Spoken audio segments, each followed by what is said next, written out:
জানি। কিন্তু উপাসনা কালে ছয়টি মাত্রায় কণ্ঠ দ্বারা টেনে রাখতে হয়।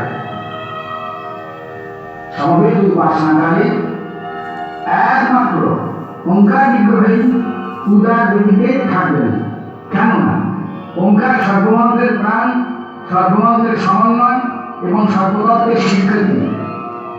এই একটি মন্ত্রের মধ্যে বিশ্বের সমস্ত মন্ত্র বিরাজিত, সমস্ত তত্ত্ব স্বীকৃত।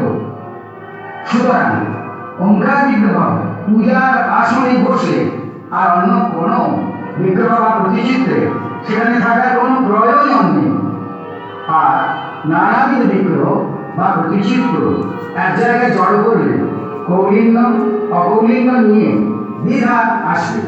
কি দরকার সেই দ্বিধা, দ্বন্দ্ব, সংঘর্ষ সৃষ্টি করা? সমবেত উপাসনা সবাইকে এক করার জন্য প্রবর্তিত। যে কেহ এই উপাসনায় যোগদান করুক তাকে পূজার উপচার নিশ্চয়ই সঙ্গে করে নিয়ে আসতে হবে। আরেকজনের বাড়িতে উপাসনা হচ্ছে, এই যুক্তিতে আমি শূন্য হস্তে যাব, এ চলবে না। হয় এক গুচ্ছ দুর্বা, নয় তিনটি বিল্লদল, নতুবা কয়েকটি দুর্চন্দন কাঠি, অথবা যৎসামান্য ভোগ নৈবেদ্য, যার যেমন সুযোগ